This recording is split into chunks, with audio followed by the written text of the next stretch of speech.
اعوذ باللہ من الشیطان الرجیم بسم اللہ الرحمن الرحیم نحمدہ ونصلی علی رسولہ الکریم۔ آج رمضان المبارک کا پہلا جمعہ ہے اور آپ سب کو جمعے کا جو معاملہ ہے وہ بھی عید کی طرح ہی ہوتا ہے کہ بندہ اہتمام کرے۔ ویسے تو سارے سال جمعے کا اہتمام کرنا چاہیے کیونکہ یہ رمضان المبارک کا ہے۔ غسل کرے، اچھے کپڑے جو بھی میسر ہو صاف ستھرے وہ پہنے۔ اور جمعے کے بارے میں یہ ہے کہ اس میں درود پاک کی بندہ کثرت کرے۔ ایک روایت میں ہے کہ ایک صحابی نے آپ سے پوچھا کہ میں کیا دعا مانگا کروں۔ آپ نے فرمایا کہ درود شریف پڑھا کرو۔ اس نے درود پاک پڑھا تو اس نے کہا اب میں پھر کیا دعا مانگوں؟ آپ نے فرمایا درود پاک بڑھا دو۔ اس نے پھر پوچھا کہ اب میں کیا پڑھوں، دعا مانگوں؟ تو آپ نے فرمایا کہ درود پاک اور بڑھا دو۔ پھر اس نے پوچھا کہ اب میں کیا دعا مانگوں؟ اس نے کہا تم اگر اپنی ساری دعا میں درود پاک کی کثرت کرو گے تو اللہ تعالیٰ کی ذات تمہارے تمام حاجات کو جانتی ہے، وہ تمہاری تمام حاجات کو پورا کرے گا، تم درود پاک پڑھتے ہی جاؤ۔ تو یہ اسے کہتے ہیں توکل، کہ جو بھی حاجات انسان کے دل کے اندر ہے، انسان دل کے حال کو جانتا ہے۔ زبان سے دعا مانگنی چاہیے، میرا کہنے کا مقصد ہرگز نہیں ہے کہ دعا بندہ نہ مانگے، دعا مانگنی چاہیے، لیکن دعا میں درود پاک کی کثرت ہے۔ اسی طریقے سے جمعہ میں عام پورے 12 مہینوں میں جو جمعے آتے ہیں، لیکن خصوصاً رمضان المبارک میں درود پاک کی کثرت کرتے، اٹھتے بیٹھتے اور کوشش کرے کہ روزے کی حالت میں انسان باوضو رہے۔ جب باوضو رہے گا تو مختصر ترین جو درود پاک ہے وہ کتابوں میں بھی لکھا ہوتا ہے، صلی اللہ علیہ وآلہ وسلم، اس کی کثرت کریں۔ دوسرا، رسول اللہ صلی اللہ علیہ وآلہ وسلم کی کچھ پیاری باتیں آپ سے شیئر کروں گا کہ سچائی پر قائم رہو، سچائی میں نجات ہے۔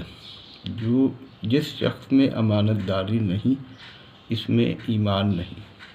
اللہ کے نزدیک باعزت وہ ہے جو سب سے زیادہ پرہیزگار ہو۔ عیش پسندی سے بچو۔ اللہ کے نزدیک نیک بندے عیش پسند نہیں ہوتے۔ صرف یہ توکل کے بارے میں ہے، صرف اللہ پر بھروسہ کرو، لیکن اپنی کوشش اور محنت کو نہ چھوڑو۔ تم زمین والوں پر رحم کرو، آسمان والا یعنی کہ اللہ تم پر رحم کرے گا۔ یہ نبی پاک کی بڑی خوبصورت باتیں ہیں۔ اپنے بھائیوں کی مدد کرنا 1 ماہ کسی مسجد میں معتکف ہونے سے افضل ہے۔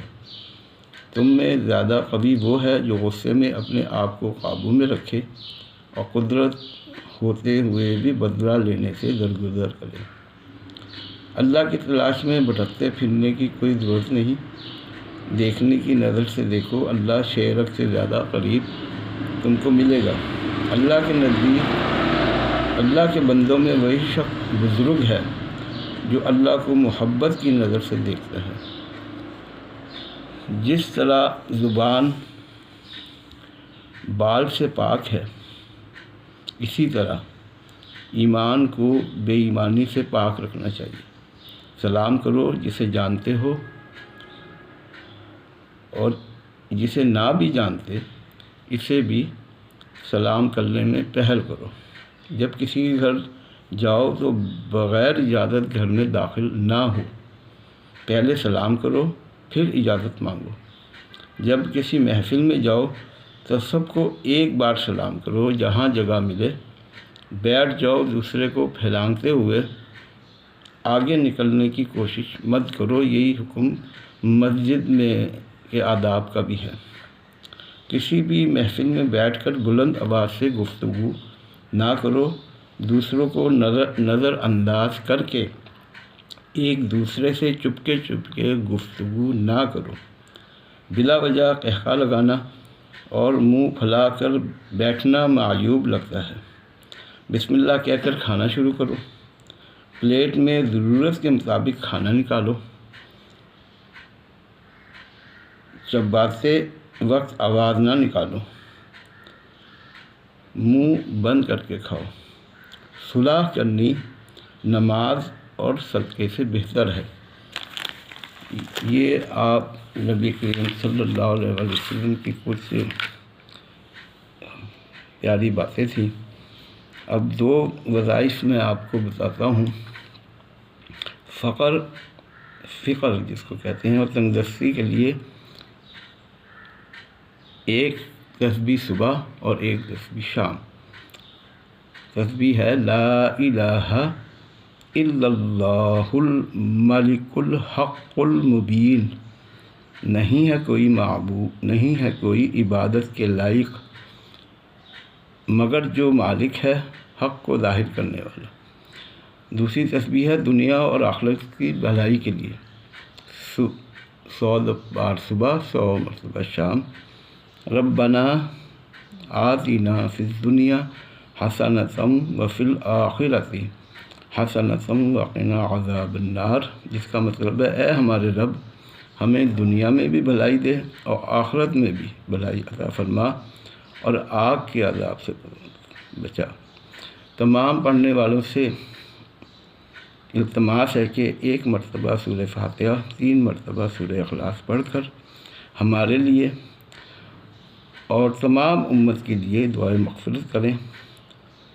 خدا آپ کا حاضر و ناصر ہو، اور بالخصوص میرے والد محترم محمد اکرم بھٹی اور میرے سسر محمد یاسین ایوان اور ان کی زوجہ مرحوم